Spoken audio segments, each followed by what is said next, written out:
Waalaikumsalam warahmatullahi Waalaikumsalam warahmatullahi wabarakatuh. Innal hamdalillah nahmaduhu wa nasta'inuhu wa nastaghfiruh wa na'udzu billahi min shururi anfusina wa min sayyiati a'malina may yahdihillahu fala mudilla lahu wa may yudlil fala hadiya lahu. Asyhadu an la ilaha illallah wa asyhadu anna Muhammadan abduhu wa rasuluh. Yang pertama-tama teman-teman semua, kita patut panjatkan puji dan puji syukur kita kehadirat Allah Subhanahu wa taala yang sampai detik ini Allah tak pernah lupa dalam memberikan rahmat serta hidayahnya serta segala nikmat yang mungkin kita tidak bisa hitung dengan jari tapi harus kita rasakan di dalam hati dan sanubari. Dan ada banyak macam nikmat yang Allah berikan kepada kita seperti nikmat kesehatan, nikmat kesempatan serta nikmat iman yang harganya tidak bisa dibeli oleh kita gitu ya. Maka sepatutnya salah satu bentuk wujud kita untuk mewujudkan rasa syukur kita kepada Allah Subhanahu wa taala yaitu dengan mengucapkan alhamdulillah atas segala nikmat, rahmat serta hidayah yang Allah berikan kepada kita. Shalawat serta salam semoga tetap terlimpah curahkan kepada junjungan Nabi kita, Nabi Muhammad Sallallahu Alaihi Wasallam.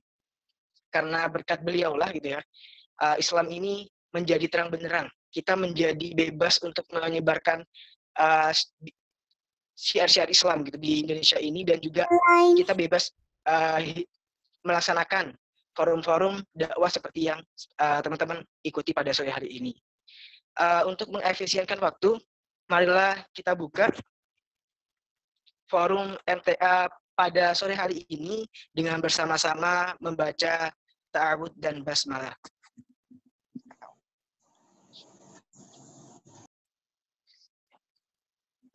Kemudian untuk menambah ketenangan dalam hati-hati kita dan juga untuk menambah keberkahan dalam acara pada sore hari ini, maka kita akan memperdengarkan tilawah dari Saudara Kuntoro dan Ma'aji kepada Saudara Kuntoro, waktu dan tempat dipersilakan. Assalamualaikum warahmatullahi wabarakatuh. Di sini saya akan membacakan surat Al-Imran dari surat Al-Imran ayat 190. A'udzu billahi minasy syaithanir rajim. Bismillahirrahmanirrahim.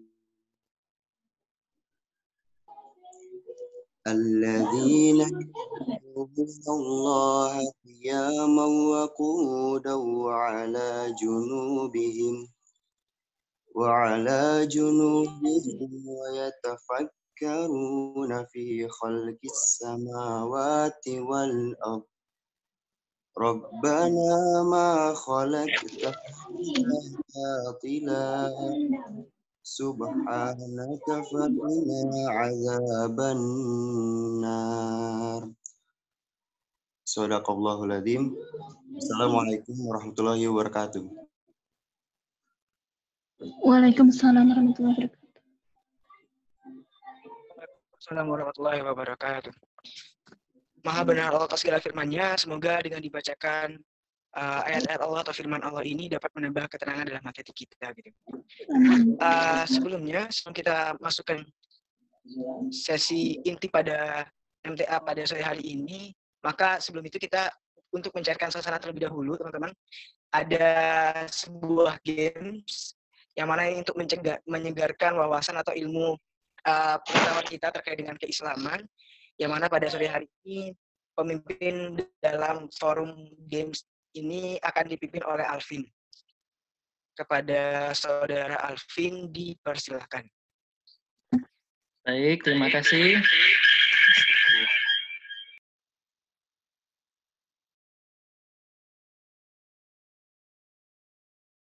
Ya, maaf.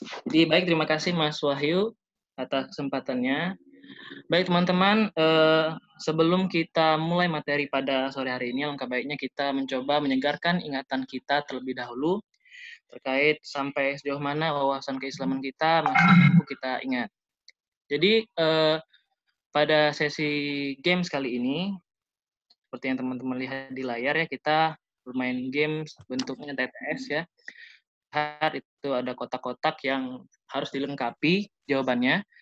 Jadi teman-teman silahkan, karena ini akan memudahkan sekali, siapkan kertas dan pena untuk bermain games ini ya, terutama teman-teman yang menggunakan HP. Silakan dipersiapkan kertas dan penanya. Nah, jadi games kali ini akan dibuat 2 sesi.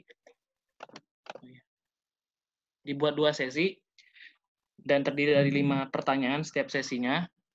Nah, nanti insya Allah waktu yang akan diberikan di setiap sesi adalah 2 menit. Dan nanti setiap sesi pertanyaan akan diambil 1 orang pemenang yang berhasil menjawab dengan cepat dan tepat. Nah, bagaimana cara menjawabnya, teman-teman? Silahkan lihat di chat ya. Seperti ini yang saya kirimkan di chat ya, jawaban dari teman-teman. Nah, barang siapa yang berhasil menjawab dengan cepat dan tepat akan dihubungi oleh panitia di akhir acara nanti. Dan insya Allah akan mendapatkan 1 buah buku setiap pemenangnya. Ya, seperti itu. Oke, kalau begitu, sepertinya sudah jelas ya. Silahkan, waktunya akan dimulai sebentar lagi. Ya, silakan bersiap, operator. Ya, saya akan mulai dengan 1, 2, 3. Silakan. Ya.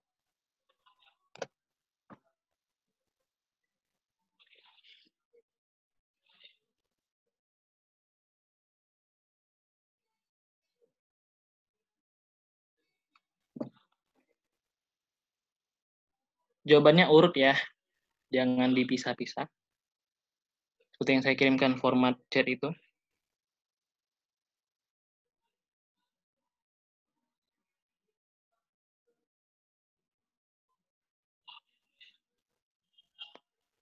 Ya, langsung 5-5-nya, jawab langsung 5-5-nya. Seperti yang saya kirimkan di format chat.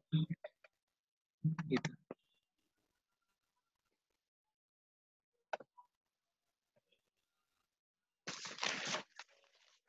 Oke, kita sudah dapat pemenangnya.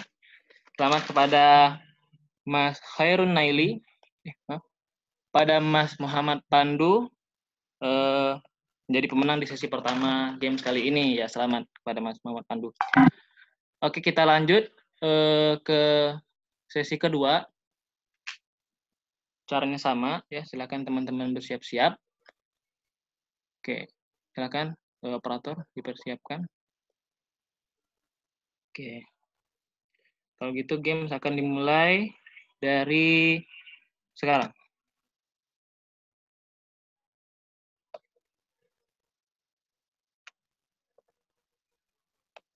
Ya, silahkan teman-teman. Pertanyaan terkait pengetahuan Nabi. Kita lihat. Silakan teman-teman jawabnya urut ya. Urut dari 1 sampai 5. Enggak dipisah-pisah, langsung 5-5-nya. Ya, belum ada yang benar. Oke, kita sudah mendapat pemenangnya. Selamat kepada Mas Raffi, Jakarta. Dari Jakarta. Oke. Ya, jawabannya benar. Dan maaf Mbak Nabila. Itu kurang huruf G. Nah, kalau begitu, selamat kepada Mas Raffi. Nanti akan dihubungi oleh panitia di akhir sesi. Ya, terima kasih teman-teman yang udah mengikuti sesi game kali ini. Semoga bermanfaat untuk kita semua. Amin ya rabbal alamin. Terima kasih. Dan saya kembalikan kepada MC.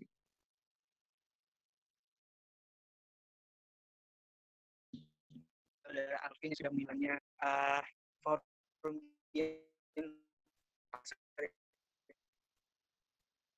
juga karena nanti menghubungi untuk mengambil door prize gitu ya, dan harapannya juga hadiah diberikan teman-teman ia berguna atau bermanfaat untuk teman-teman pemenang ini. Baiklah, saya akan penyegaran mungkin ya teman-teman semua terkait dengan teman-teman yang sedikit dengan dan juga rukun Islam tadinya, maka untuk menambah pengetahuan kita atau keilmuan kita terkait keislaman gitu ya, marilah kita bersama penyampaian materi.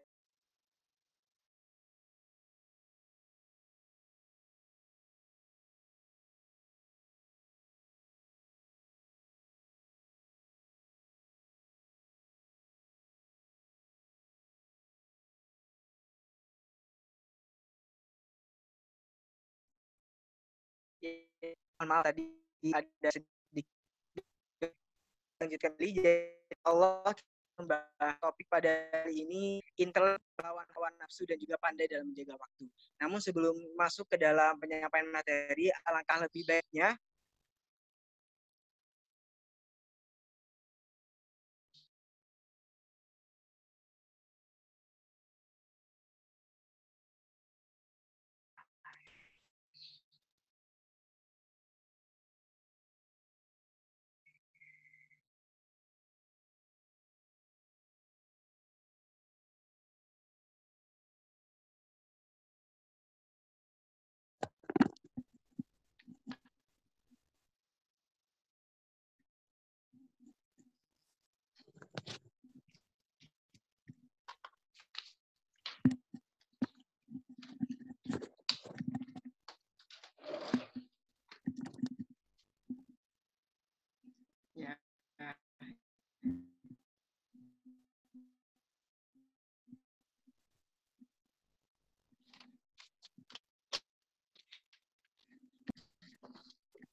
cek apakah suara saya terdengar.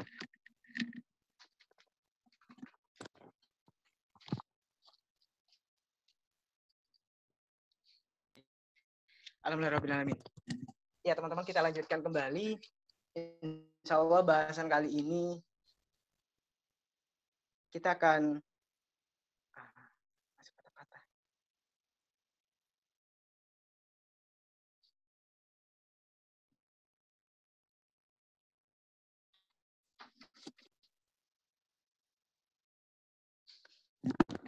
kita akan membahas terkait dengan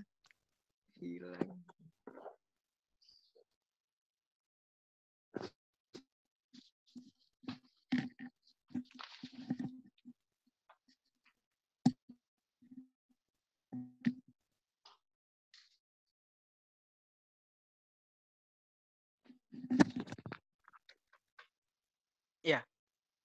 Cek. Assalamualaikum. Waalaikumsalam. Waalaikumsalam. Ya. Alhamdulillahirrahmanirrahim.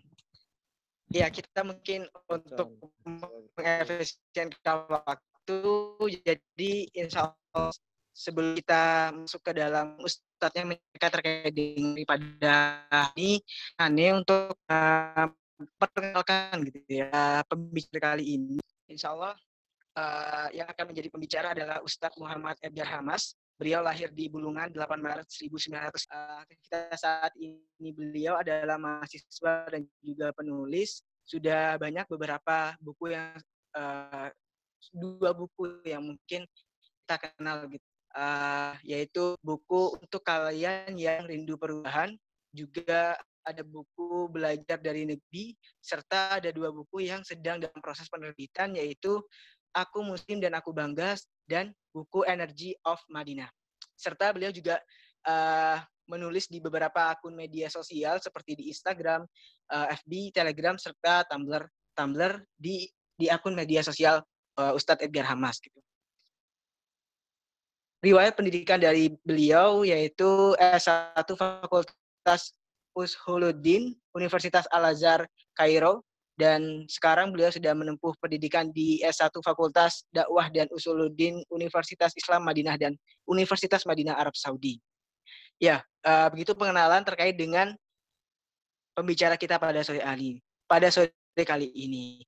Dan mungkin sebelum masuk ke dalam penyampaian materi, Ana izin mengingatkan kepada teman-teman semua untuk memperhatikan adab-adab dalam menuntut ilmu seperti menggunakan pakaian yang sopan, kemudian menonaktifkan mikrofonnya, kemudian juga mempersiapkan segala logistik untuk mencatat materinya seperti buku, kemudian bolpen ataupun pensil.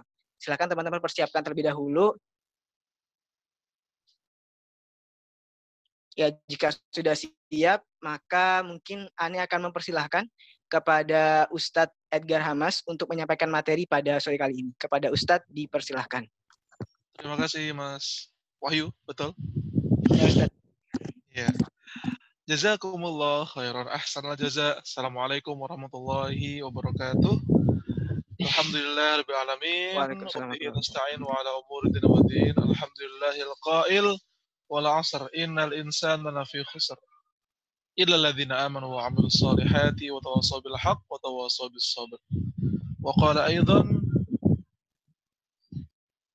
الذين يذكرون الله قياما وقعودا وعلى جنوبهم ويتفكرون في خلق السماوات والأرض ربنا ما خلقت هذا باطلا سبحانك فقنا عذاب النار.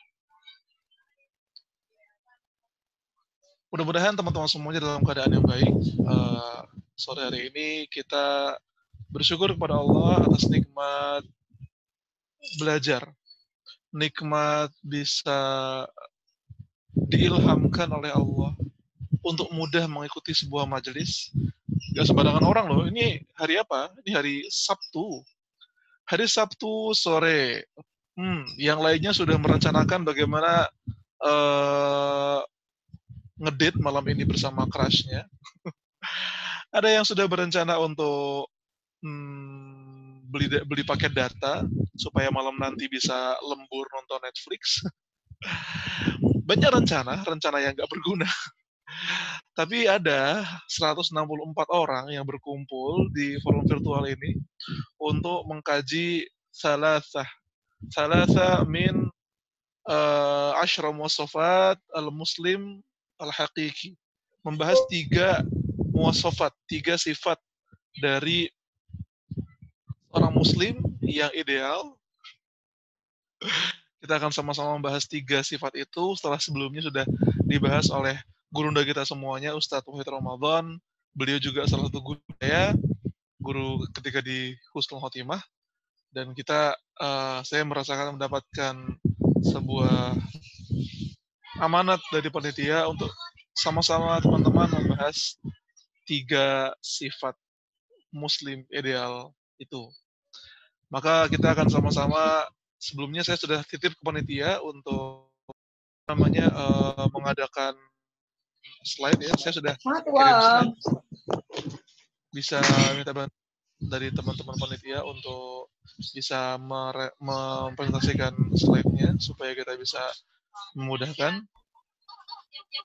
Nah, teman-teman semuanya jujur ya, ketika diminta oleh panitia untuk menyampaikan tentang 3 muwasafat, 3 sifat muslim ideal, entah bagaimana saya lagi ingin mencari sesuatu yang baru.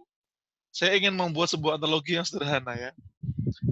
Kalau Thanos itu menjadi seorang villain, seorang yang sangat perkasa, yang sekali jentik dia bisa menghilangkan setengah semesta karena mengumpulkan 6 Infinity Stones.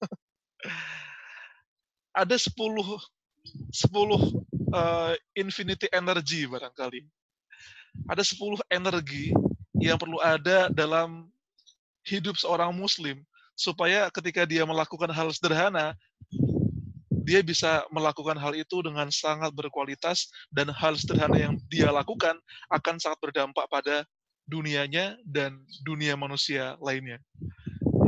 Bagaimana Thanos menjentik, dan setengah semesta hilang. Kalau 10 muwasafat itu benar-benar ada dalam diri kita, dari salimul akidah yang sehat, ibadah yang bagus, kemudian akhlak yang mulia, sampai kemudian nanti 10 sifatnya ada dalam diri kita, kita ibarat mengumpulkan 10 energi, yang mana kalau kita sudah terkumpul semua itu di dalam diri kita, ini yang membedakan kita dengan orang lain. Orang lain melakukan hal besar, hal yang berat, hal yang menguras tenaga, menguras keringatnya, tapi tidak berujung apa-apa buat dirinya dan orang lain. Nah, berbeda dengan orang yang hebat, berbeda dengan orang yang besar, berbeda dengan orang yang punya banyak kelebihan, punya karakteristik yang hebat dalam dirinya, dia melakukan hal sederhana dan dia bisa melakukan hal yang besar dengan hal yang sederhana itu. Maka dari itu ya, saya menganalogikan ini supaya memudahkan saya sendiri saja, dan barangkali teman-teman ada yang pernah melihat filmnya Avenger Endgame. Oke, teman-teman semuanya, kita akan membahas intelek dalam berpikir, berjuang atas hawa nafsu, dan pandai menjaga waktu, yang saya garis bawahi menjadi sebuah tema besar, formula pelesat hidup. Saya merasa ada kecocokan. Kenapa panitia memilihkan intelek dan berjuang atas hawa nafsu? Sebelumnya saya lebih memilih memaknai mujahidun lihawahu dengan berjuang atas hawa nafsu. Sebab hawa nafsu itu bukan untuk diperangi. Hawa nafsu itu untuk didisiplinkan. Karena hawa nafsu akan selalu ada. Kalau kita memerangi hawa nafsu sampai dia hilang, bukan begitu cara kita. Cara kita yang ideal adalah mendisiplinkan hawa nafsu. Makanya saya memaknai, dan ketika dalam penjelasan ini guru saya berkata, pemaknaan dari mujahidun li nafsihi, mujahidun li hawahu, itu maknanya bukanlah memerangi hawa nafsu sampai dia hilang, enggak. Hawa nafsu itu adalah salah satu instrumen atau variabel yang ada dalam manusia, dan tugas kita bukan untuk menghilangkannya, tapi untuk mendisiplinkannya, mendudukkannya dengan cara yang adil. Itu yang membuat saya mengubah redaksinya, mohon maaf panitia, berjuang atas hawa nafsu. Dan yang ketiga, pandai menjaga waktu. Ketiganya ternyata lekat dengan unsur yang membuat manusia bisa mengubah sebuah peradaban. Apa itu? Next.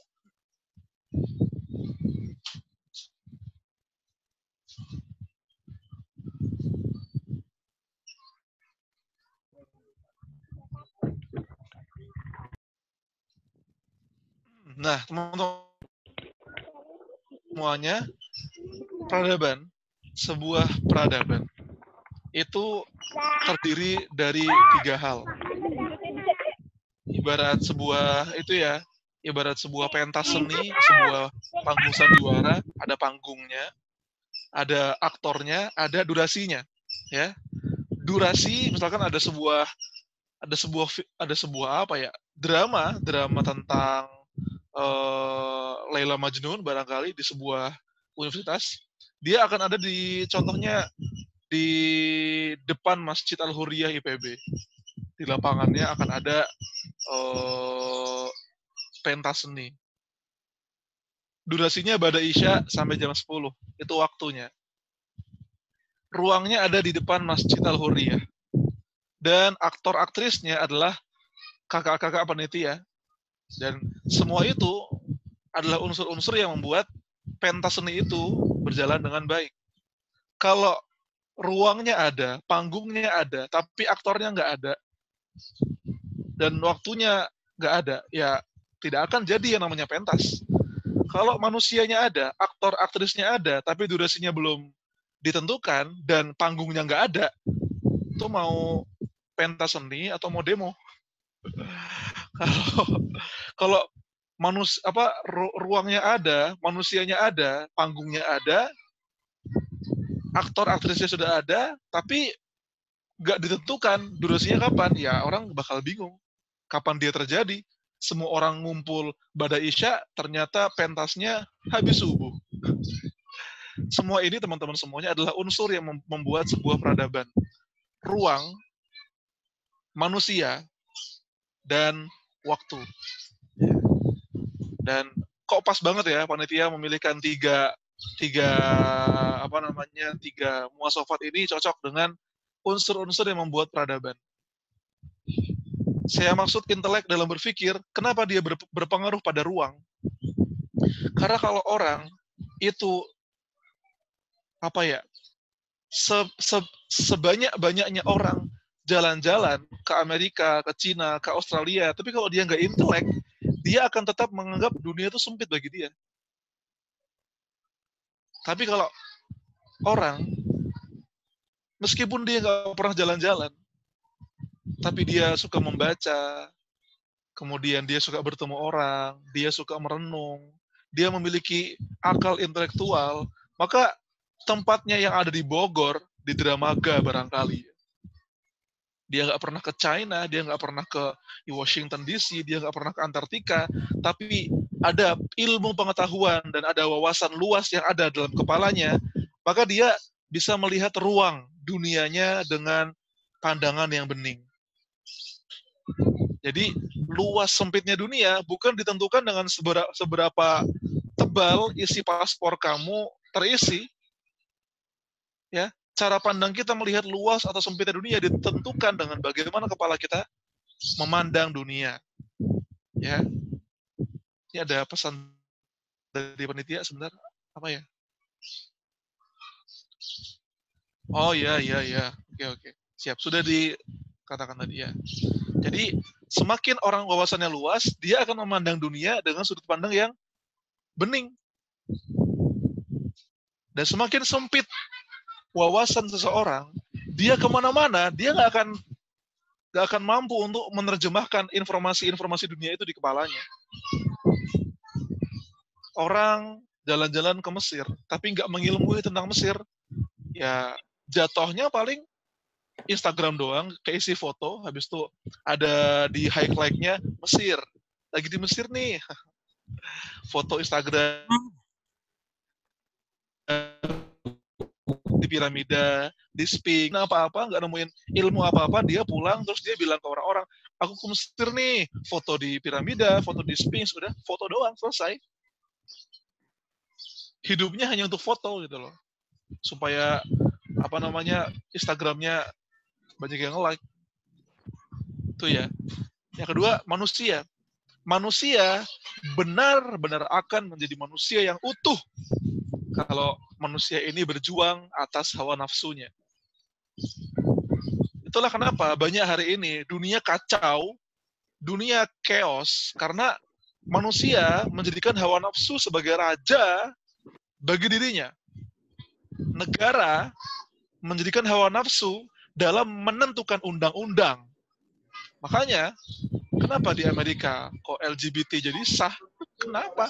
Ya karena hawa nafsu dituhankan, mereka menganggap kebenaran itu bisa didiskusikan. Mereka menganggap baik dan buruk itu bisa didiskusikan. Tidak ada yang benar-benar, tidak ada yang betul-betul benar, dan tidak ada yang betul-betul batil.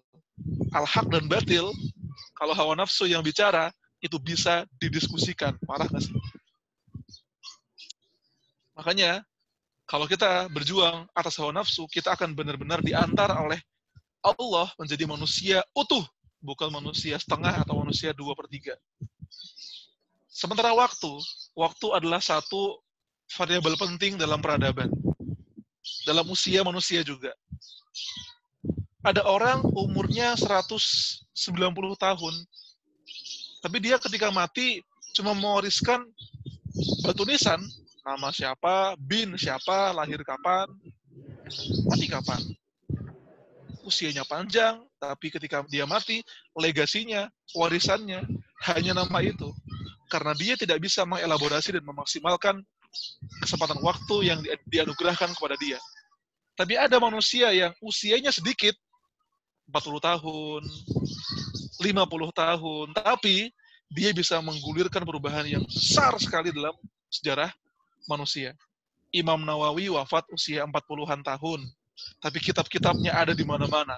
Muhammad Al-Fatih, kita hanya tahu Al-Fatih ini menaklukkan Konstantinopel. Al-Fatih ini, teman-teman, beliau wafat di usia muda, wafat usia 49 tahun. Dan ketika wafat 49 tahun, Al-Fatih ini punya portofolio yang luar biasa. Kalau di zaman ini ada beliau disuruh ngisi, CV-nya banyak tuh. Gak ada yang bisa menandingi CV dia. Muhammad Al-Fatih menaklukkan 200 kota, 21 tahun membebaskan Konstantinopel, 48 tahun mengikhtiarkan pembebasan Roma. Wih, CV-nya keren banget nih orang. Karena dia memanajemen waktu dengan baik. Dia mensyukuri nikmat waktu yang baik itu. Semua 3 unsur ini akan menciptakan sebuah mahakarya hidup seseorang untuk bisa mengubah arah sejarah peradaban manusia. Dan mudah-mudahan teman-teman yang ada di sini adalah bagian dari orang-orang yang akan mengubah alur sejarah peradaban manusia. Next, teman-teman semuanya. Yang pertama kita akan mulai dari intelek dalam berpikir, ya, Space Stone. Yang saya maksud dengan intelek dalam berpikir dan juga yang dimaksud oleh sang penulis, kenapa beliau menjadikan intelek dalam berpikir sebagai bagian dari kriteria ideal seorang muslim, karena intelek dalam berpikir itu benar akan membuat kita menjadi manusia yang banyak manfaatnya. Saya mengambil sebuah quote dari Chuck Palahniuk, seorang novelis Amerika. Nothing of us is original. We are the combined effort of everyone and everything we've ever known. Kita ini sebenarnya bukanlah kita. Kita ini menjadi kita karena apa yang kita baca, orang yang kita temui, perjalanan yang kita lewati. Semakin banyak yang kita baca, semakin banyak kita merenung, semakin banyak kita bertemu orang, semakin banyak kita melakukan perjalanan yang dijiwai dengan hati dan pikiran kita, maka itu akan membuat intelektual kita, wawasan kita semakin meluas. Dan itu akan mendefinisikan siapa kita. Pintar dan bijaksana beda jauh. Kalau pintar, barangkali karena informasi yang masuk ke kepalanya banyak. Tapi orang pintar belum tentu orang bijaksana. Orang bijaksana adalah informasi yang masuk ke kepalanya, dia olah menjadi ilmu yang baru. Banyak data yang masuk ke kepalanya, dia olah menjadi inspirasi yang baru. Itulah bedanya pintar doang sama bijaksana. Negeri ini sekarang sedang banyak orang pintarnya, tapi sedikit orang bijaksananya. Intelek dalam berpikir seharusnya dalam konteks Islam, dalam konteks Al-Quran, mengantarkan orang semakin banyak ilmunya, semakin takutlah dia kepada Allah. Makanya Allah berfirman, innama yakhshallaha min ibadihil ulama. Orang-orang yang paling takut kepada Allah adalah orang-orang yang punya ilmu. Itu yang seharusnya terjadi. Nah, kita ingin tahu nih, bagaimana Al-Quran mendeskripsikan orang-orang yang berwawasan luas, berwawasan dalam, yang dalam Al-Quran redaksinya menggunakan ulil albab. Next.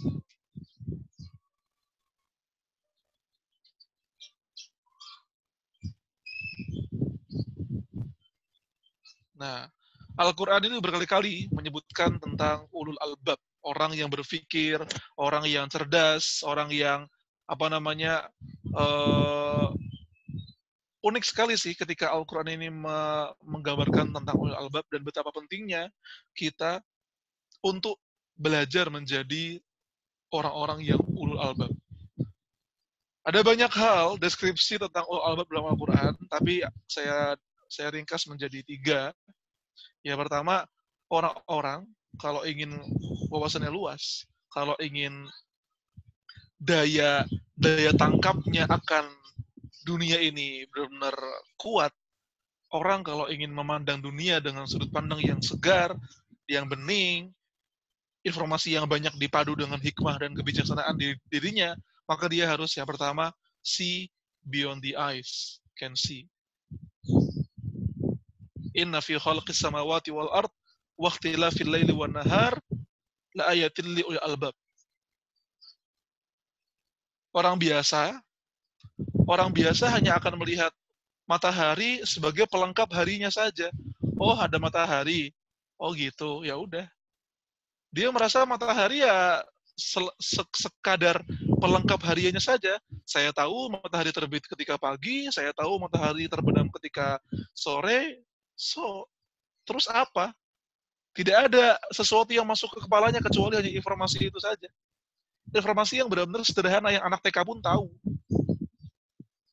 Ketika orang biasa melihat daun jatuh, dia hanya berpikir dengan pendek sekali. Oh, ada daun jatuh.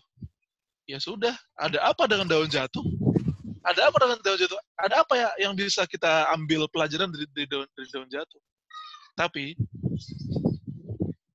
bagi orang yang memiliki gelar ulul albab, mereka see beyond the eyes can see. Melihat apa-apa yang nggak bisa dilihat oleh orang biasa. Bukan melihat goib ya, bukan indigo ya, bukan gitu maksudnya.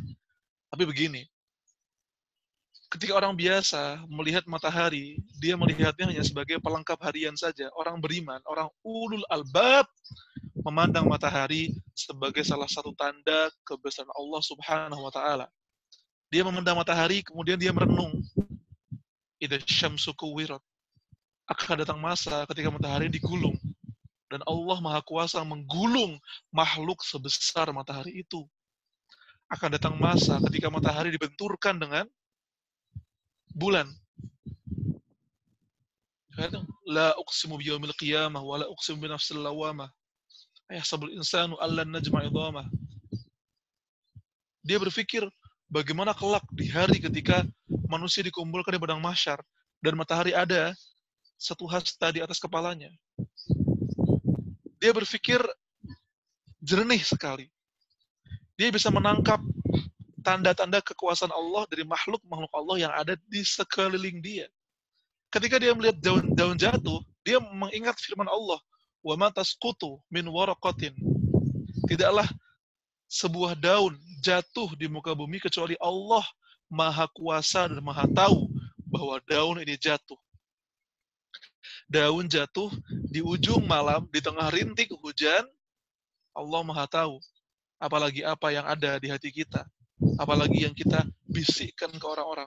Apalagi yang kita lakukan ketika diam-diam, ketika sendirian. Allah Maha Tahu. Itu cara berpikir ulul albab. Melihat sesuatu yang nggak bisa ditangkap oleh orang biasa. Dari hal-hal yang sederhana. Ketika melihat nyamuk, nyamuk teplak mati. Tapi ada loh. Ya, mungkin kita juga kayak gitu. Cuma berikan satu ruang untuk berpikir bahwa Allah Subhanahu wa Ta'ala berfirman, "Innallaha la yastahi ayyadriba mathalan ma ba'udatan fama fawqaha." Nyamuk adalah makhluk Allah, tanda kebesaran Allah. Dan Allah menantang orang-orang musyrik untuk membuat satu nyamuk. Bisa atau enggak? Padahal dia kecil. Mini. Tapi apakah makhluk Allah bernama manusia ini bisa membuat yang seperti nyamuk? Di situ kemudian kita akan terasa dan terus terasa. Itu memberikan kita sudut pandang baru dalam melihat hidup. Yang kedua, orientasi wawasannya pada hikmah. Ilmu yang didapatnya, ilmu yang diperolehnya tidak hanya berhenti pada aku tahu. Enggak berhenti pada kata-kata aku tahu saja. Wawasan, ilmu yang masuk ke kepala dan hatinya membuat dia menelusuri hikmah apa yang ada di balik dia. Orang biasa melihat corona hanya fokus pada informasi statistik. Hari ini bertambah pasiennya menjadi 13.000. Hari ini 25 juta manusia kehilangan pekerjaannya menurut World Economic Forum. Ya, itu statistik. Tapi ulul albab dengan kemampuan intelektualnya, dia akan melihat hikmah di balik kenapa ada corona. Kenapa Amerika kok dipimpin Donald Trump? Ya. Kenapa Inggris dipimpin Boris Johnson? Kenapa Israel masih menjajah Palestina? Kenapa dunia Islam terpecah belah? Dia tidak berhenti pada statistik saja. Dia mencoba untuk berpikir, kira-kira apa alasannya? Kenapa sesuatu terjadi di bumi ini? Ada alasan di balik sebuah takdir yang tertitah kepada kita. Dan yang ketiga, menghidupkan ilmu menjadi amal. Ulul albab sejati, intelektual sejati, orang berwawasan sejati adalah yang mengubah ilmu menjadi amal. Ilmu nggak berhenti hanya pada data, informasi, dan pengetahuan saja. tapi dia berubah menjadi amal. Dalam surat Shad ayat 29 Allah mendeskripsikan lihat dabaru ayati. Al-Qur'an diturunkan kepada orang-orang beriman, lihat dabaru ayati, supaya kita mentadaburi ayatnya. Mentadaburi ayatnya. Maksud tadabur itu apa? Tadabur itu, teman-teman, bukan hanya menggunakan hati kita ketika ingat surga nangis, ketika ingat surga senang, ketika ingat neraka nangis. Tadabur itu, kata Hasan Al-Basri dalam tafsir Shad 29 ini, tadabur sejati adalah celaka bagi manusia yang membaca Al-Quran hanya huruf-hurufnya saja, tapi tidak menghidupkan syariat yang ada di dalamnya. Tadabur adalah menghidupkan huruf-huruf Al-Quran dalam lisan dan menghidupkan muatan-muatan Al-Quran dalam kehidupan nyata. Semua yang saya sebut di Ali Imran 190, Al-Baqarah 269, dan Shad 29, semuanya ada kata-kata ulul albab. Berwawasan luas. Tidak sekadar wawasan, tapi wawasan yang membuat dia menemukan hikmah, dan wawasan yang membuat dia giat dalam beramal. Next.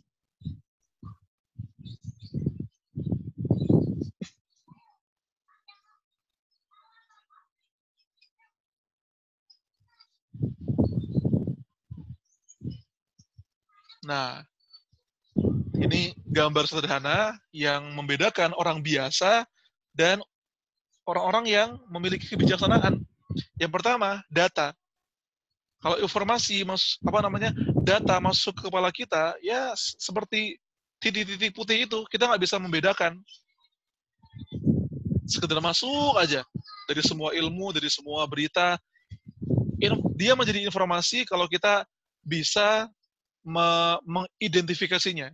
Ini ilmu apa, ini tentang apa, ini berbicara mengenai apa. Knowledge, pengetahuan adalah kalau kita bisa mengintegrasikan, menyambung antara informasi satu dengan informasi yang lain menjadi ilmu pengetahuan. Yang kemudian, yang next levelnya, insight, sudut pandang. Sudut pandang itu adalah sesuatu yang kita dapatkan ketika membahas, contohnya topiknya corona. Yang B, topiknya iman kepada Allah. Secara knowledge, secara pengetahuan, dia adalah dua dimensi berbeda. Tapi insight, sudut pandang, akan membuat kita bisa memiliki sinyal untuk membahas, ada nggak sih hubungan antara iman dan corona? Ada nggak sih hubungan antara corona dan keimanan sebuah umat? Nah, wisdom, kebijaksanaan akan membuat dia mampu untuk mengaitkan seluruh hal dengan tanda-tanda kekuasaan Allah, dengan tanda-tanda penciptaan yang Allah titahkan kepada kita. Ingat matahari, ingat tanda kuasa Allah. Ingat nyamuk, ingat tanda kuasa Allah. Ingat bumi, ingat tanda kuasa Allah. Ingat daun jatuh, ingat tanda kuasa Allah. Begitu teman-teman semuanya. Next.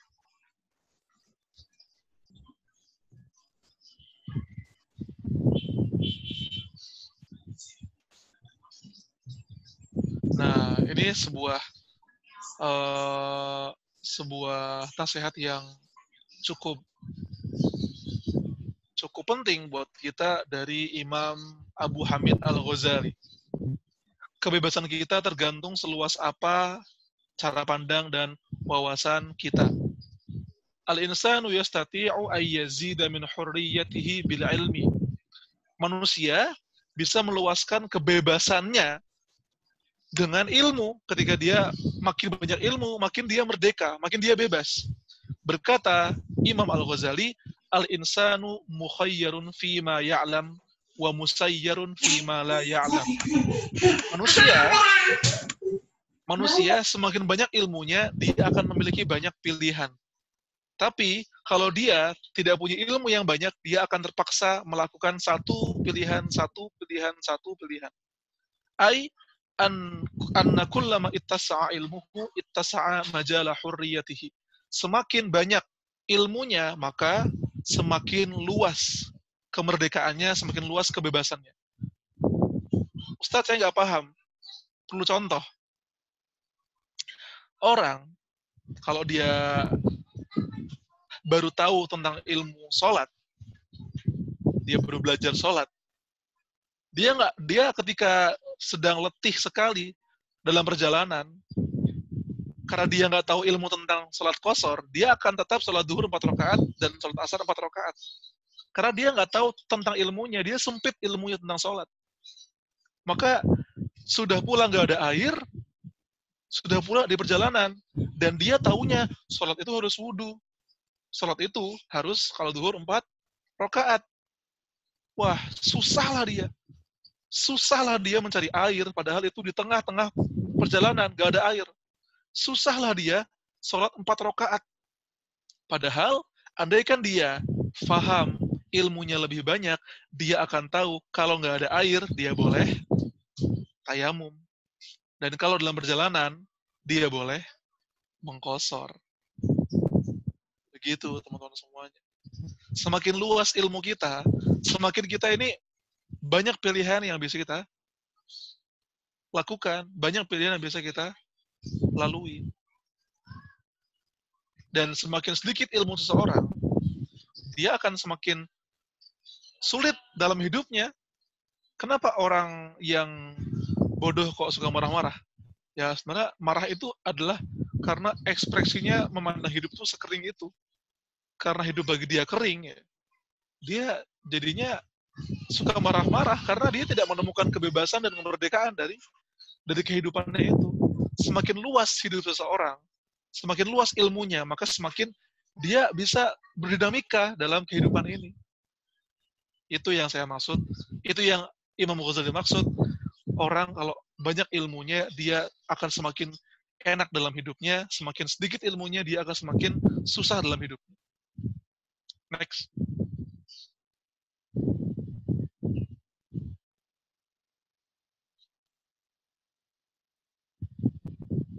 Kemudian, bagaimana cara memanajemen supaya kita memiliki kemampuan intelektual. Yang pertama, next, bisa.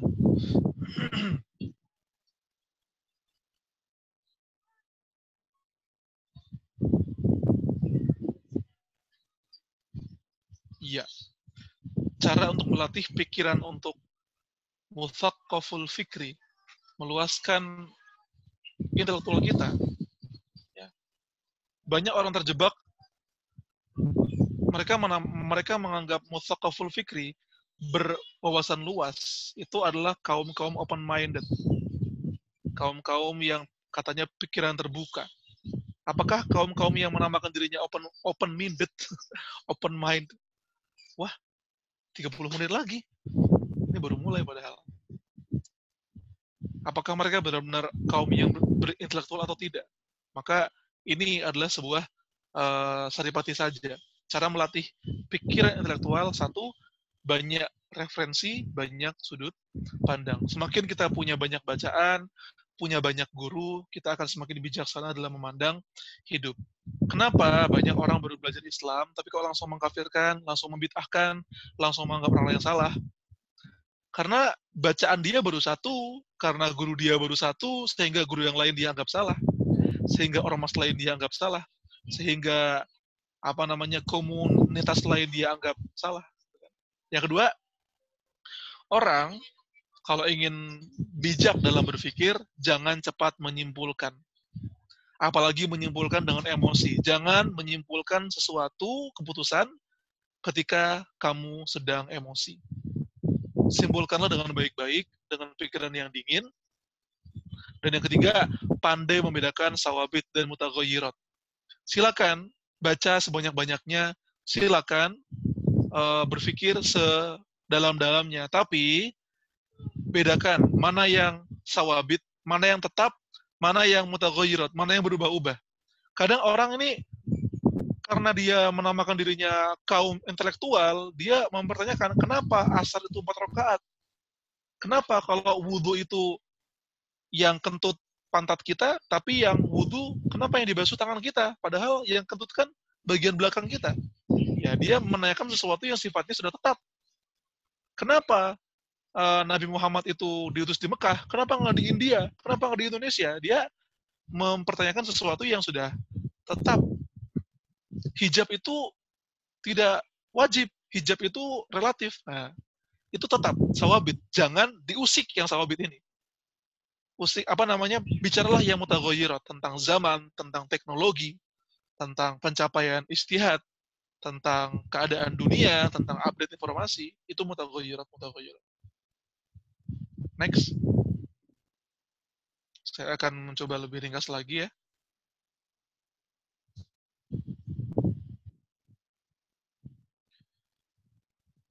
Nah, yang kedua adalah berjuang atas hawa nafsu. Ya, saya mau kembali untuk menebalkan atau membold, mengunderline.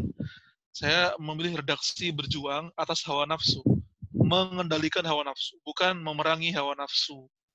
Karena hawa nafsu bukan untuk diperangi sampai dia hilang. Hawa nafsu itu untuk didisiplinkan. Islam datang bukan untuk menghilangkan hawa nafsu. Ya. Bukan seperti Buddha yang nggak boleh makan daging, nggak boleh menikah.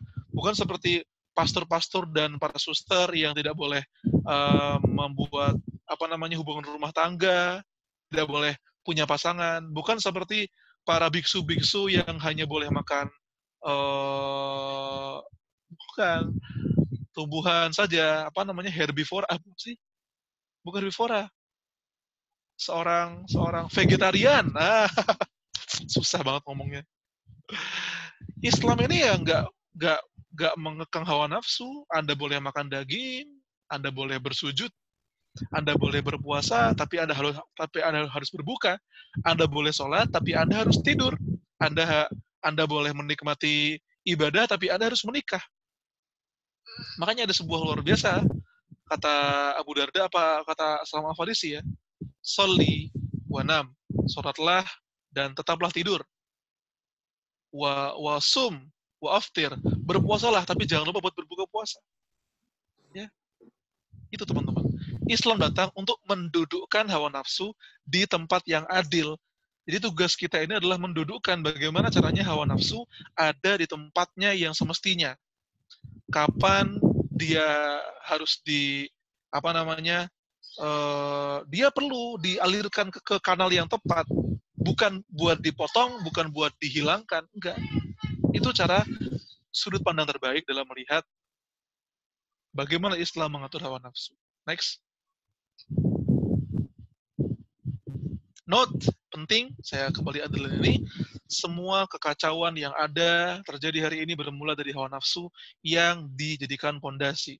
Kenapa yang viral-viral kok macam Yonglex, kok macam KKI, kok macam mukbang, Kate Hiap, kok macam julid, lambe turah. Kenapa coba?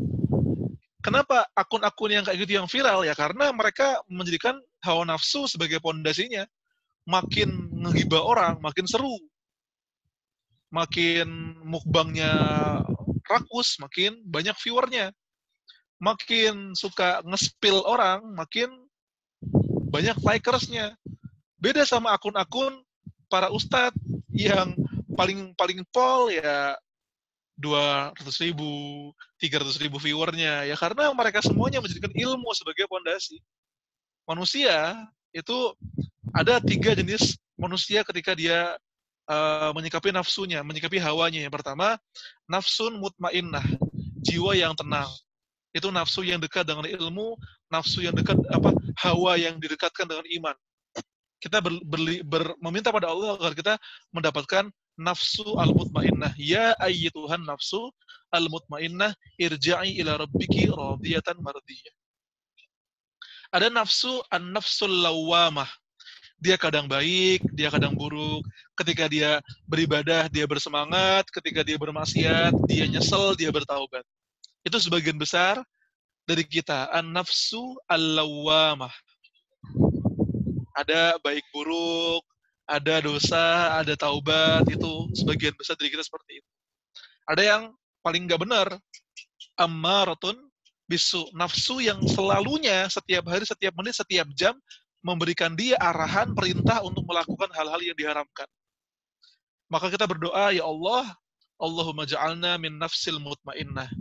Jadikan kami orang-orang yang nafsunya telah tunduk pada keimanan dan ketaatan. Ya, next.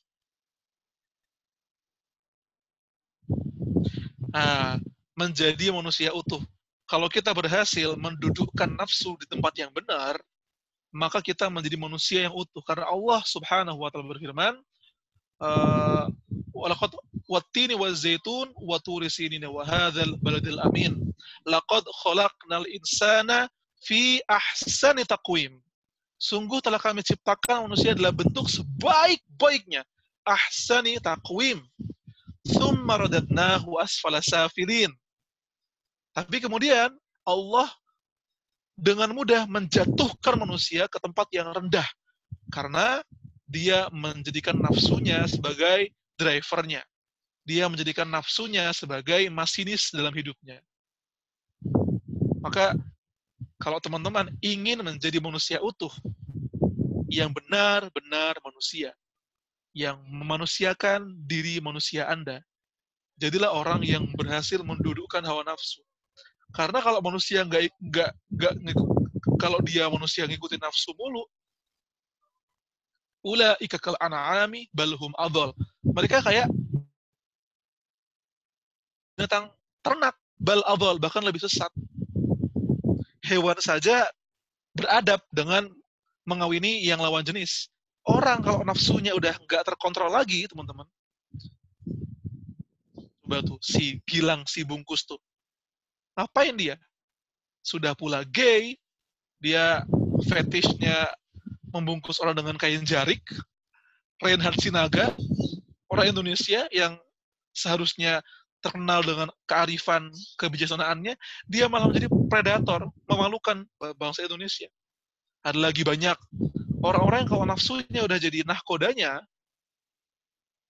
nggak bener dah. Pokoknya nggak bener. Jadinya, bahkan ya, kalau dia, ada banyak sekali yang mengerikan orang-orang di India itu. Fetishnya karena dia bosan dengan manusia, dia melakukannya dengan kambing, dengan sapi, itu nafsu semakin dituruti, semakin aneh-aneh mesti. Dan membuat manusia ini lebih rendah dari hewan. Dan itu terjadi di zaman kita. Di zaman kita. Manusia bukan lagi setengah manusia. Udah minus manusia. Dan masalahnya, yang minus manusia ini, kok jadi idola dan jadi panutan. Na'udzubillah min dzalik. Maka jadilah manusia yang utuh, yang kembali pada ahsani taqwim, dengan menjaga hawa nafsu. Bagaimana caranya? Next.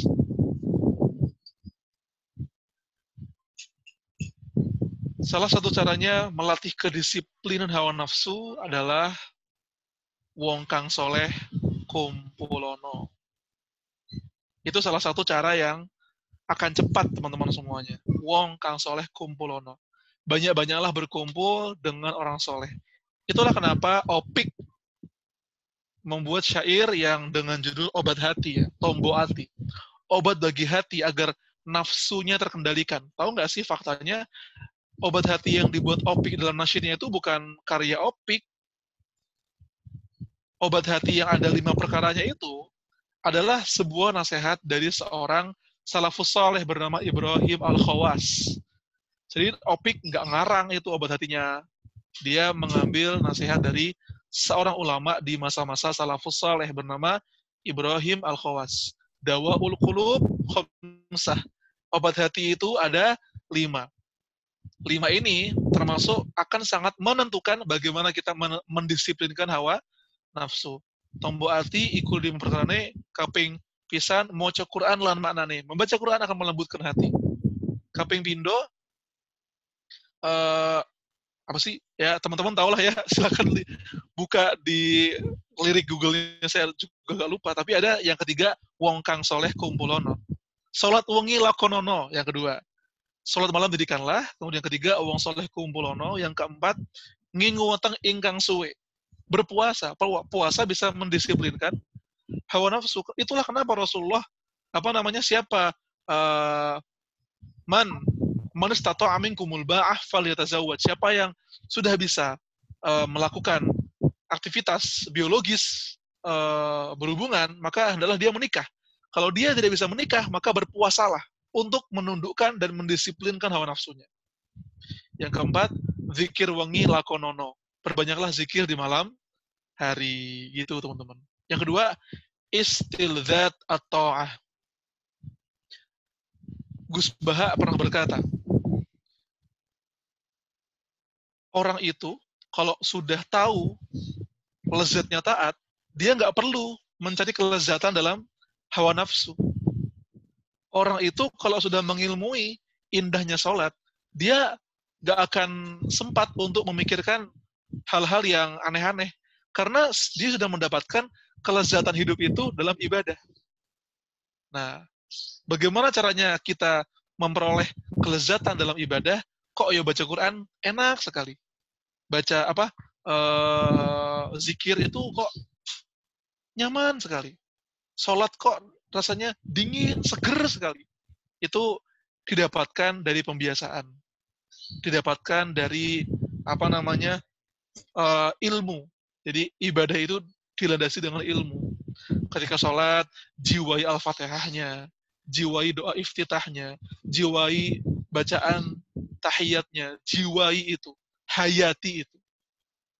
Supaya kita, betul kata Gus Baha, supaya kita cukuplah merasakan nikmatnya hidup dengan taat sama Allah. Sehingga tidak perlu ngoyo nyari hal-hal yang selain taat. Yang ketiga, screening evaluasi harian. Screening evaluasi harian. Harian kita perlu dievaluasi. Kira-kira spot-spot mana kita ini mikir yang nggak benar. Spot-spot mana kita melakukan hal-hal yang cenderung merugikan kita dan dia terlalu nurut sama hawa nafsu.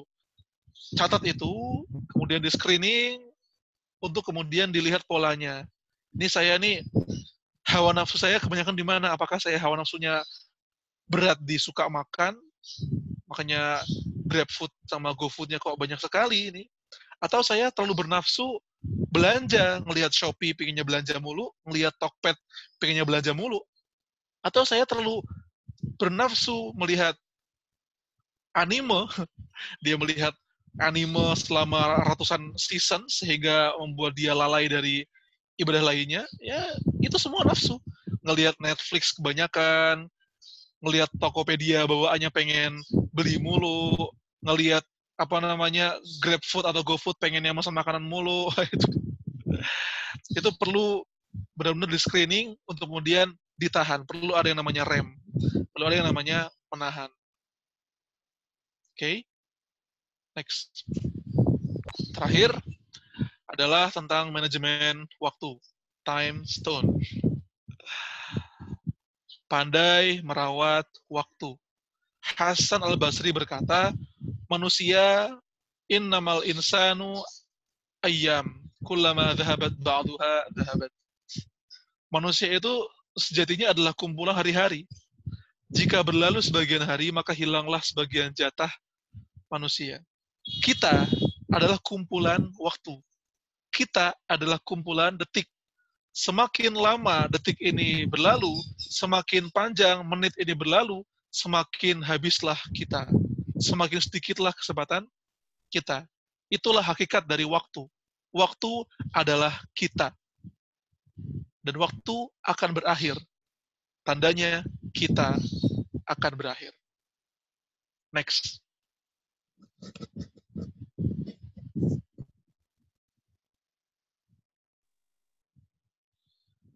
Nah, coba teman-teman perhatikan ini.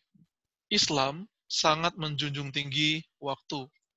Itulah kenapa Allah bersumpah dengan menggunakan waktu. Wal asri, demi waktu.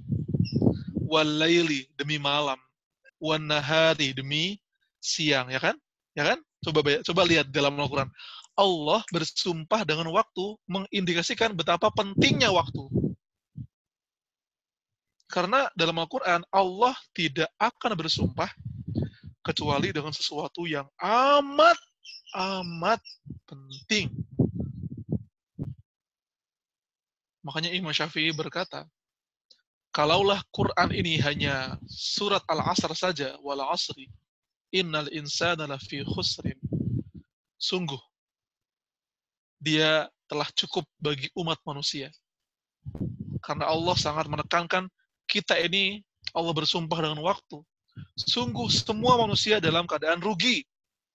Kecuali mereka yang benar-benar memanfaatkan waktunya untuk illal ladzina amanu, dengan iman. Wa amilus shalihat, beramal soleh. Wa tawasaw bil haq, saling menasihati. Wa tawasaw bis sabr, dalam kebenaran dan dalam kesabaran. Ini inti yang membuat manusia bisa memaksimalkan waktunya. Kenapa Imam Nawawi diabadikan padahal beliau wafat muda? Kenapa Al-Fatih menjadi legenda padahal beliau wafat di usia 49? Kenapa Salahuddin menjadi pahlawan yang hebat padahal beliau wafat usia 50-an tahun? Karena mereka semua paham tentang hal ini. 4 ini. Iman, amal soleh, menasihati dalam kebenaran, dan menasihati dalam kesabaran. Semua ini adalah komponen hidup orang-orang besar yang meskipun umurnya sebentar, tapi mereka bisa mengatur dan mengubah alur sejarah. Bahkan Rasul Muhammad SAW itu adalah manusia dengan usia paling berkah. Beliau ini dakwahnya, karir beliau dalam berdakwah 23 tahun. Hanya 23 tahun. Tapi dalam 23 tahun itu, komponen 4 yang ada dalam Al-Asr, iman, amal soleh, saling menasihati dalam kebenaran dan kesabaran, itu menjadi konten utama dalam hidup beliau, sehingga Aisyah berkata, innama khuluquhu Al-Quran. Akhlak Rasul adalah Al-Quran. Beliau adalah Al-Quran yang berjalan. Karena Rasul Muhammad SAW mengajarkan kepada kita bagaimana cara memanfaatkan waktu dalam 4 komponen yang ada dalam Al-Asr itu. Ada rahasia kenapa kita memiliki sholat 5 waktu. Itu tandanya umat Islam disuruh menghargai waktu. Ada rahasia kenapa sholat tahajud sangat dianjurkan. Ketika yang lain tidur, kita diperintahkan buat bangun. Wa minal laili fatahajjad bihi nafilatan lak. Asa ayyaba'athaka rabbuka maqamam mahmuda. Ketika yang lain tidur, Anda disuruh buat bangun untuk memanfaatkan momentum waktu.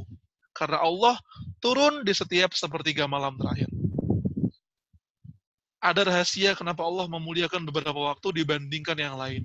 Kenapa ada Ramadan, kenapa ada Jumat, kenapa di waktu Jumat ada waktu Asar sampai Maghrib, kenapa di antara waktu-waktu yang indah buat berzikir, ada zikir pagi dan sore. Kenapa ada seperti itu? Karena Allah mengajarkan kepada kita untuk menghargai waktu agar dia dimanfaatkan sebaik-baiknya. Next. Sebentar lagi kita akan selesai.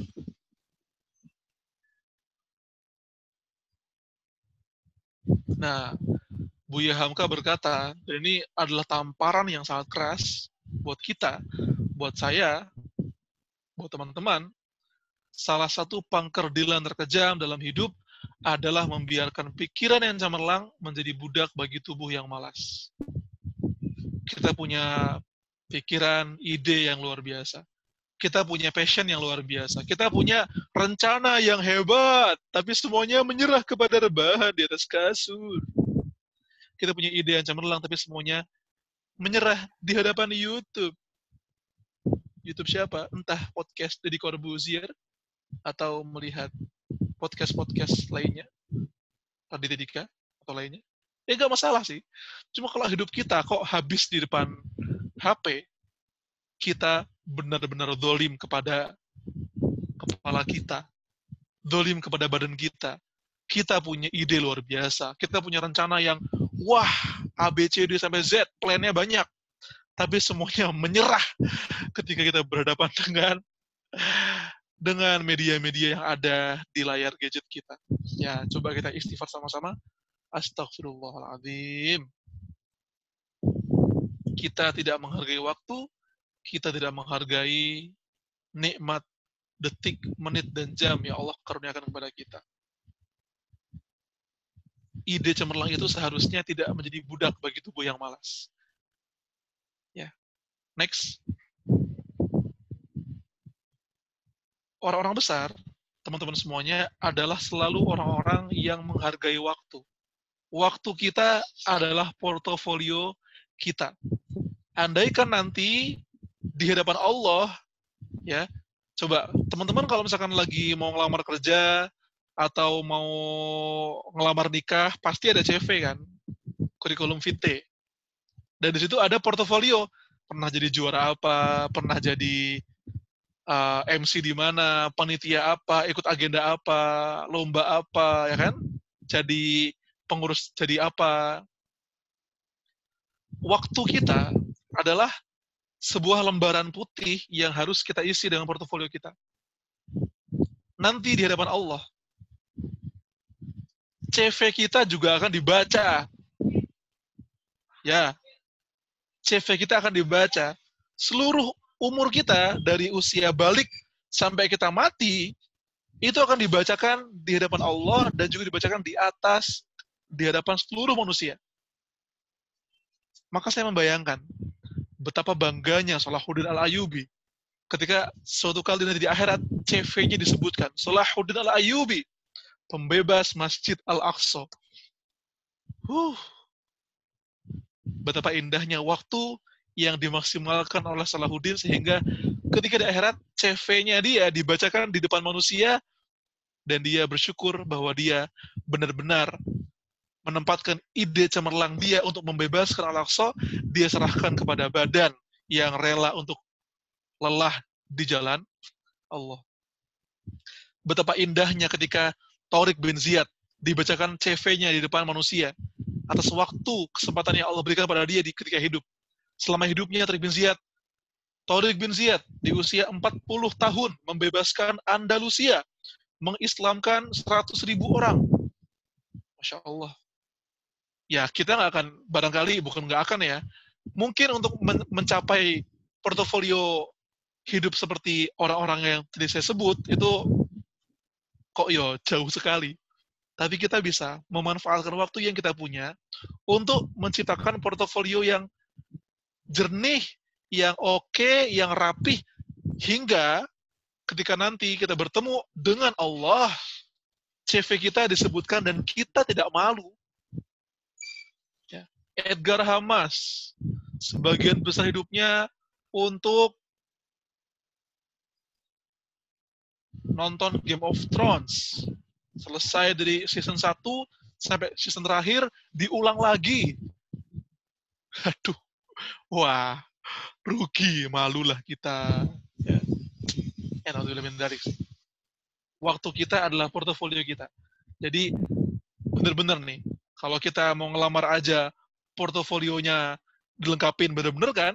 Masa sih, ketika nanti bertemu Allah, portofolio kita nggak lengkap, lengkapilah dengan amal soleh untuk memanfaatkan waktu yang ada, memanajemen waktu yang ada. Bagaimana cara mengatur manajemennya? Next, terakhir. Cara mengatur manajemen waktu supaya kita benar-benar tahu mana yang perlu dilakukan dan mana yang harus ditunda dulu. Saya ingin nanya, yang mau jawab silakan di kolom chat ya. Dalam manajemen waktu ada 4 kriteria ini. Penting, mendesak, penting, tidak mendesak. Penting, yang ketiga, tidak penting tapi mendesak. 4, tidak penting, tidak mendesak. Saya ingin nanya, dari 4 ini, kira-kira yang paling penting, yang menjadi, yang sangat menentukan arah hidup kita, itu yang nomor berapa? Yang akan sangat menentukan arah hidup kita, itu yang nomor berapa? Good, best, cerdas, teman-teman semuanya luar biasa. Ya, sebagian orang terperangkap pada nomor 1. Menganggap bahwa yang paling penting dalam hidup saya adalah yang penting dan mendesak. Penting, mendesak. Seperti skripsi, dia penting, mendesak. Seperti jurnal yang dikumpulkan ke dosen, dia penting, mendesak. Tapi, teman-teman, hidup kita bukan buat skripsi. Hidup kita bukan buat jurnal. Dia penting, jurnal penting, skripsi penting, tapi dia bukan sesuatu yang menentukan arah hidup kita. Yang paling bisa mendeskripsikan arah sejati hidup kita adalah yang kedua, penting tidak mendesak. Membangun perusahaan, membuat rumah makan, terus kemudian menulis buku, kemudian membebaskan Al-Aqsa, naik haji, mengumrohkan orang tua, itu kan penting tidak mendesak. Dia penting, dan karena dia tidak mendesak, kita jadi menjadikan proyek-proyek besar itu, pembebasan Al-Aqsa, mengumrohkan orang tua, menjadi doktor, kemudian membuat rumah makan yang bercabang di mana-mana, membuat franchise, memiliki lembaga pendidikan sendiri, itu penting dan dia nggak mendesak. Kenapa? Karena dia madal hayah, sepanjang hidup. Dia adalah proyek hidup. Yang ketiga, tidak penting tapi mendesak. Apa tuh? Seperti beliin gula disuruh ibu ke warung. Ya, bagi hidup kita, beli gula ke warung tidak penting. Tapi dia mendesak karena ibu kita membutuhkan gula. Dan itu bentuk dari birrul walidain kita. Dia penting.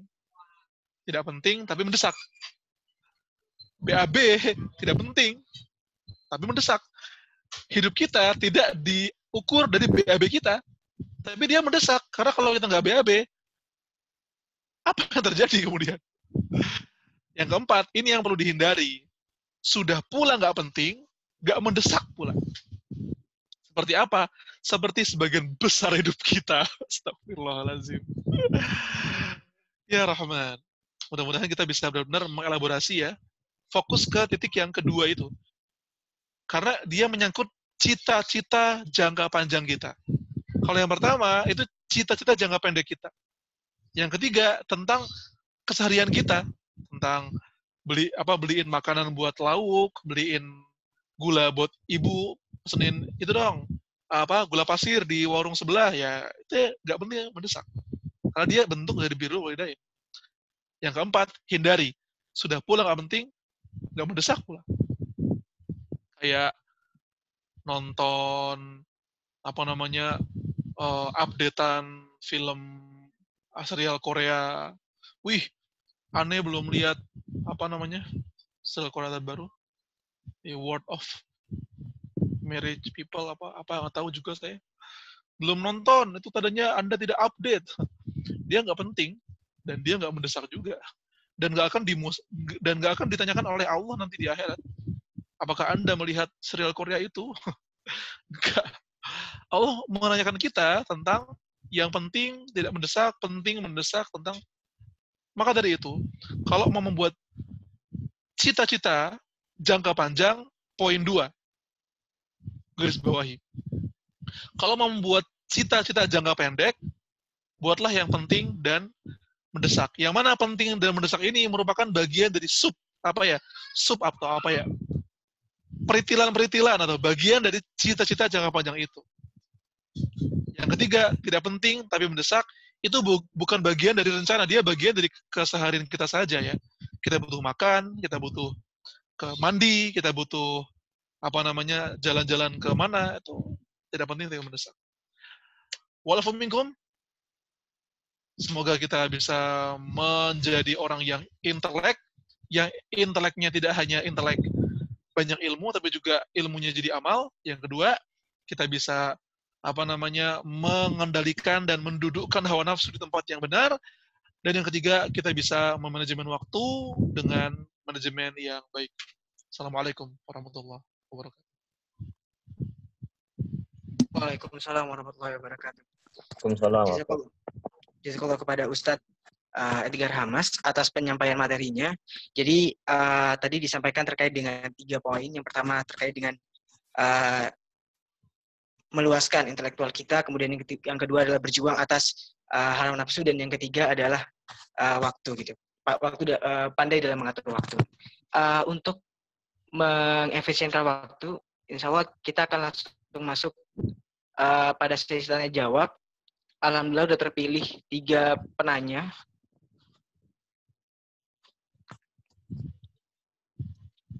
Ya, pertanyaan pertama dari Nurafi. Assalamualaikum. Saya pernah melakukan screening evaluasi harian namun berhenti di tengah jalan karena susahnya mengendalikan hawa nafsu untuk terus bermain HP, padahal hanya untuk scroll story orang-orang atau menonton YouTube, yang ujung-ujungnya jadi menghabiskan waktu dengan sia-sia dan lupa untuk mengevaluasi hari itu. Begitu seterusnya. Pertanyaannya adalah bagaimana cara mengatasinya, Ustadz? Itu yang pertama. Kemudian yang kedua, terkait wawasan juga cara berpikir. Bagaimana yang sebaiknya dilakukan apabila dihadapkan dalam sebuah pengambilan keputusan jika terjadi perdebatan, sedangkan kita sudah memberitahu tentang baik buruk jika keputusan itu diambil dan alternatif solusinya. Mohon penjelasannya, Ustadz. Dan kemudian yang terakhir adalah yang saya tahu ketika membaca sejarah saat zaman Nabi, saat itu ada budaya baca tulis masih belum semaju sekarang. Orang yang nggak bisa baca tulis pun termasuk ini dari mungkin dua pertanyaan terlebih dahulu, Ustaz. Ya, oke. Saya jawab dengan mudah-mudahan tidak terlalu panjang. Yang pertama, apa tadi? Malah saya lupa lagi. Habis minum jadi lupa. Garis besarnya tadi apa, Mas? Yang pertama tentang apa ya? Itu saya tahu. Kita ini seringkali tidak memahami mekanisme futur.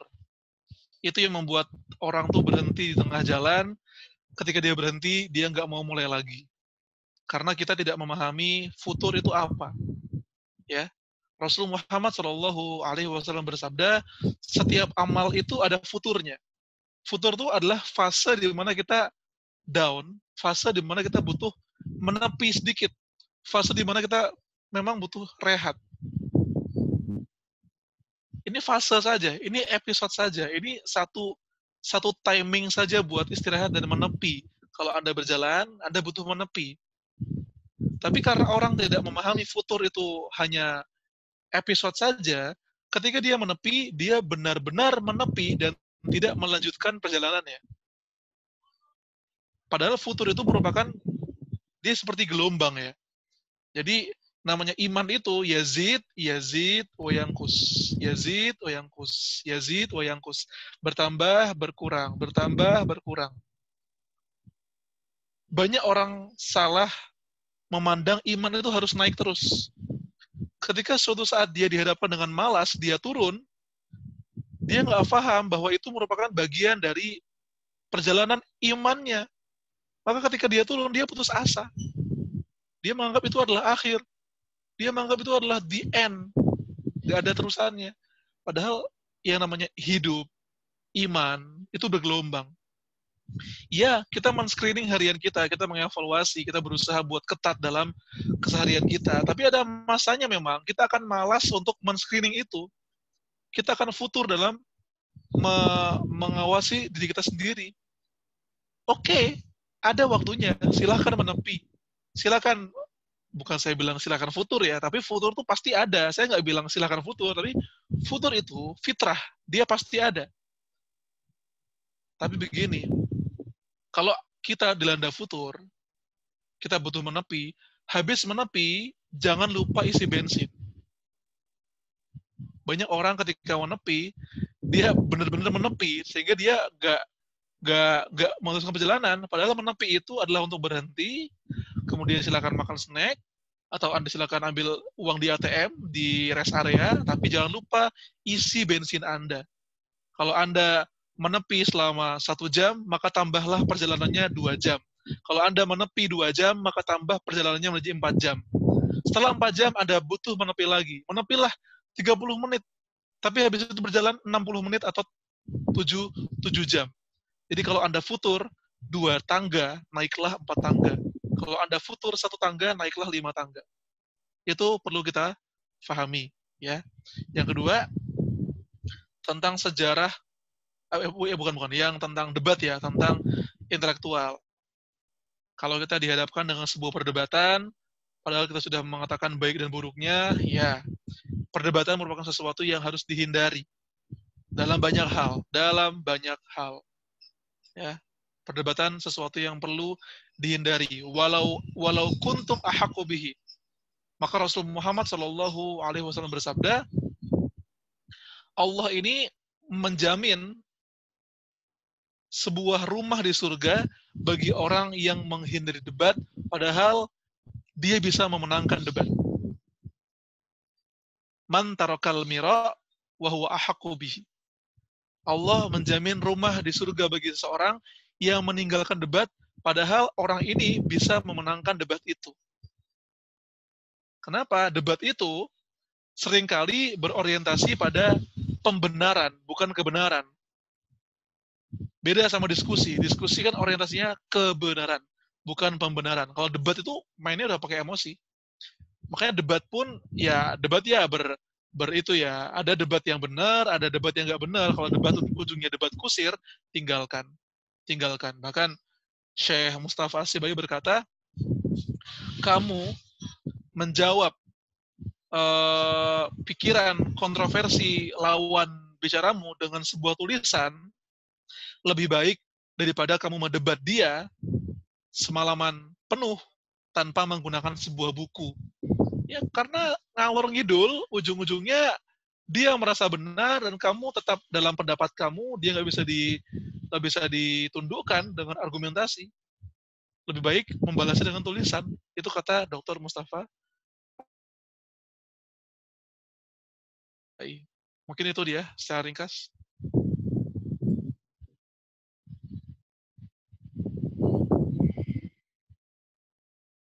Silakan Mas, bisa lanjut.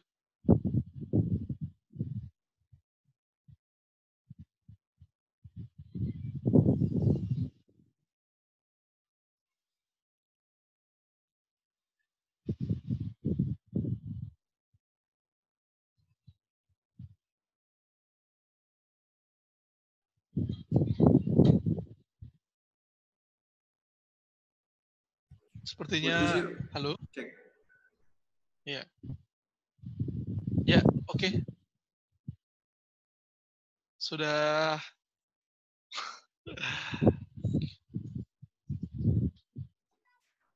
Konsep yang ketiga, pertanyaannya adalah, Assalamualaikum Ustadz. Waalaikumsalam. Yang saya tahu ketika membahas sejarah saat zaman Nabi, saat itu budaya baca tulis masih belum semaju sekarang. Ya. Orang yang nggak bisa baca tulis pun termasuk umum pada masa itu. Maka tentu literasi di masa itu pun belum sebanyak sekarang. Tapi di masa itu dihasilkan banyak sekali orang-orang hebat yang bahkan sampai sekarang pun bisa kita tidak bisa kita tandingin oleh manusia zaman sekarang. Misalnya kemampuan diplomasi Umar bin Khattab radhiyallahu anhu yang memiliki kemampuan yang luar biasa, serta kemampuan sahabat-sahabat yang lain. Yang ingin saya tanyakan adalah bagaimana mereka bisa mendapatkan kecerdasan tersebut, seperti di masa minim buku tadi, Ustaz. Padahal sekarang dimanapun kita berada, nasihat untuk jadi cerdas pun adalah memperbanyak literasi. Mohon penjelasan, Ustaz. Ya, justru teman-teman semuanya, saya ingin membalikkan fakta itu dengan sebuah kenyataan bahwa literasi di zaman sahabat justru lebih powerful dibanding zaman kita. Ya, di zaman sahabat tidak terlalu mengenal tulisan. Ya. Beda dengan kita. Kita ada video, ada tulisan, ada aksara, ada Instagram carousel, ada slide-nya, ada PowerPoint, ada banyak hal. Tapi meskipun saat itu tulisan tidak begitu dikenal di masyarakat Arab, sahabat ini mendapatkan ilmu yang luar biasa adalah karena saat itu literasi yang sangat digunakan dan ini sangat dominan adalah literasi syair. Dan sebuah media yang membutuhkan otak yang jenius, teman-teman. Karena Kalau zaman kita ada koran, ada Kompas, ada Media Indonesia, ada Sindo. Di zaman Rasul, nggak pakai koran, pakainya syair. Syair itu dijual di pasar-pasar sebagai informasi, sebagai sebuah berita, sebagai sebuah opini, sebagai sebuah pujian, ya. Dan orang kalau mau mengkonsumsi berita ini dan ingin men-share-nya ke orang lain, mau nggak mau, dia harus menghafalkan syair itu. Makanya meskipun aksara tulisan itu tidak dominan saat itu, tapi ingatan orang-orang Arab itu ingatan yang sangat kuat. Karena mereka terbiasa menghafalkan syair untuk men-share sebuah berita. Dan pasar ukad, pasar-pasar di Jazirah Arab, itu selain bertukar uang dengan barang informasi, siapa yang paling bagus syairnya, yang paling bagus opininya, yang paling kuat dalam deklamasinya atau kekuatan narasinya, maka dia yang akan dibayar lebih tinggi. Zaman itu pun sudah ada berita pesanan. Itu yang justru meskipun tulisan tidak ada, tapi syair mengisi jagat literasi umat saat itu. Sehingga Rasul sendiri dengan sangat serius, beliau bahkan punya orang-orang yang ditunjuk sebagai syu'ara ar-Rasul, para penyair Rasul. Karena tim penyair itu menjadi tim medianya Rasul. Menjadi tim bagian penerangan. Sesnek ya, Menteri Sekretaris Negara, Menteri Informasi dan Komunikasi. Siapa saja? Abdullah bin Rawahah, Hasan bin Sabit, ada juga Zaid bin Sabit, Abdullah bin Abbas. Itu bagian dari syu'ara ar-Rasul, tim medianya Rasul Muhammad Shallallahu Alaihi Wasallam. Dan saya menganalogikannya seperti teman-teman yang mohon maaf, ketika indera kita ini penglihatannya diambil oleh Allah, pasti indera pendengarannya akan dilebihkan oleh Allah, pasti. Ketika indera pendengaran kita kok agak dihilangkan, pasti ada nikmat lainnya yang Allah lebihkan kepada kita. Itu yang terjadi pada teman-teman yang memiliki disabilitas ya. Misalkan matanya nggak bisa melihat, dia bisa membayangkan dengan telinganya dia di mana. Sebagaimana itu juga karena aksara itu tidak dominan, maka syair itu benar-benar masuk ke dalam kehidupan bangsa Arab.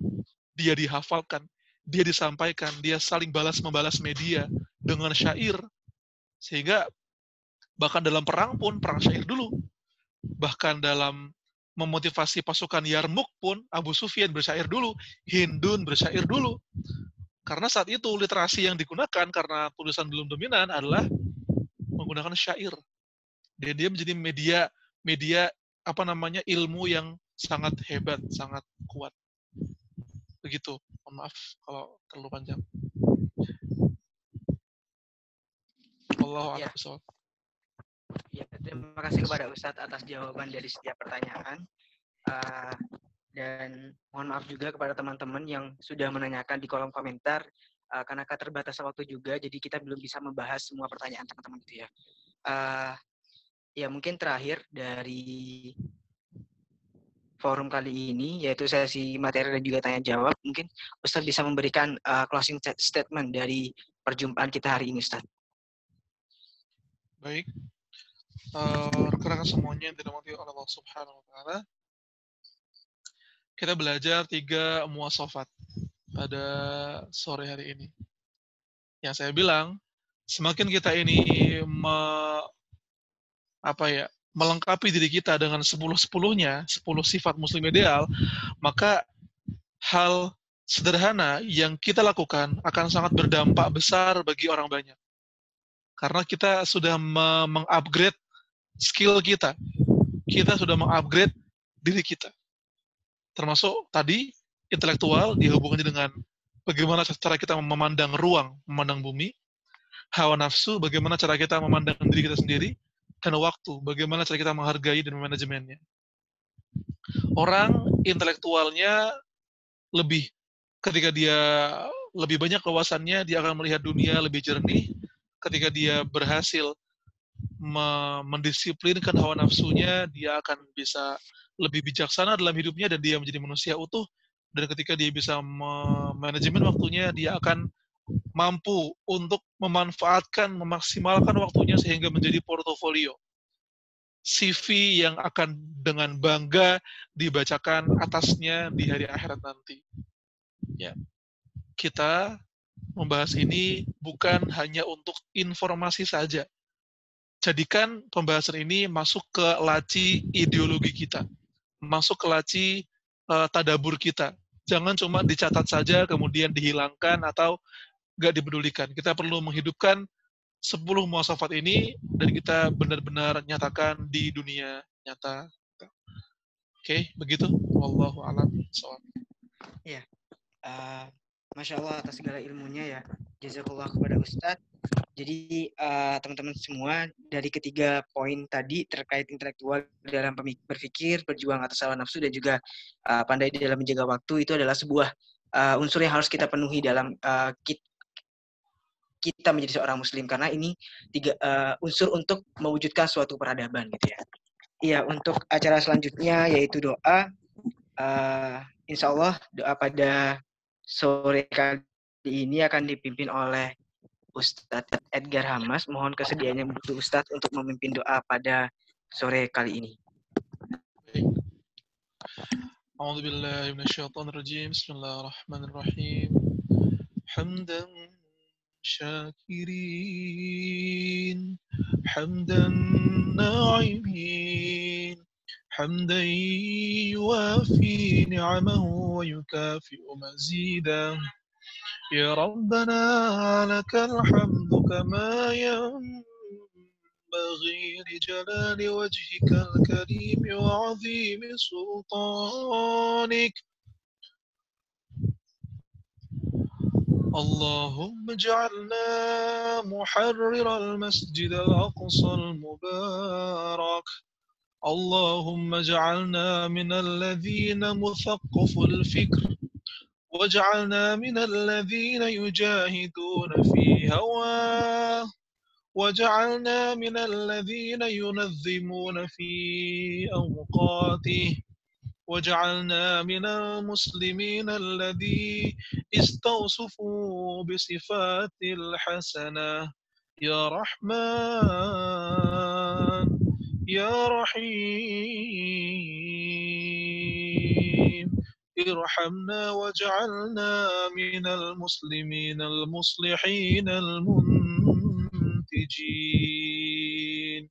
واجعلنا المتربيين والمربيين، واجعلنا من الصالحين والمصلحين،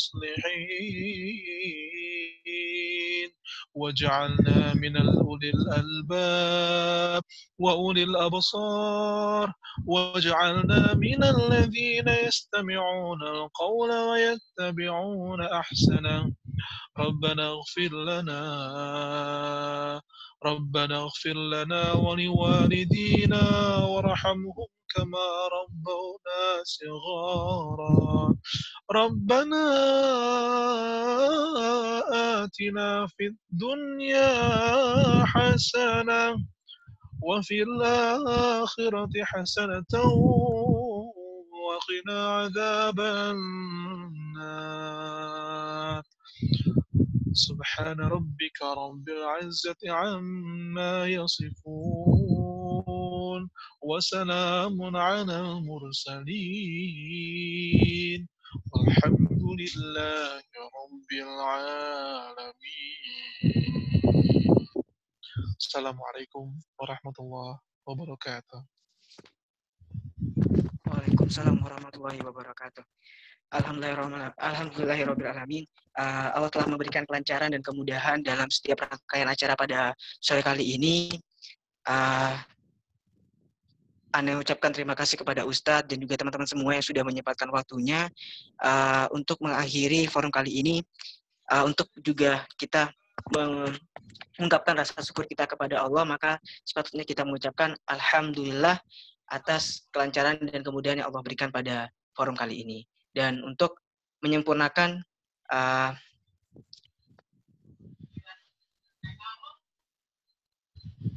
dan untuk menyempurnakan forum pada malam hari ini, kita tutup dengan bersama-sama membaca doa kafaratul majelis. Subhanakallahumma wa bihamdika asyhadu an la ilaha illa anta astaghfiruka wa atubu ilaik. Kurang lebihnya mohon maaf. Mohon maaf dari Ane pribadi karena tadi banyak terkendala terkait dengan sinyal sehingga mengganggu kenyamanan dalam forum ini. Semangat semua buat teman-teman, jangan lupa hadir di MTA selanjutnya yang insya Allah akan dilaksanakan di Sabtu pekan depan. Kurang lebihnya mohon maaf. Wassalamualaikum warahmatullahi wabarakatuh. Waalaikumsalam warahmatullahi wabarakatuh. Terima kasih teman-teman semuanya dan panitia.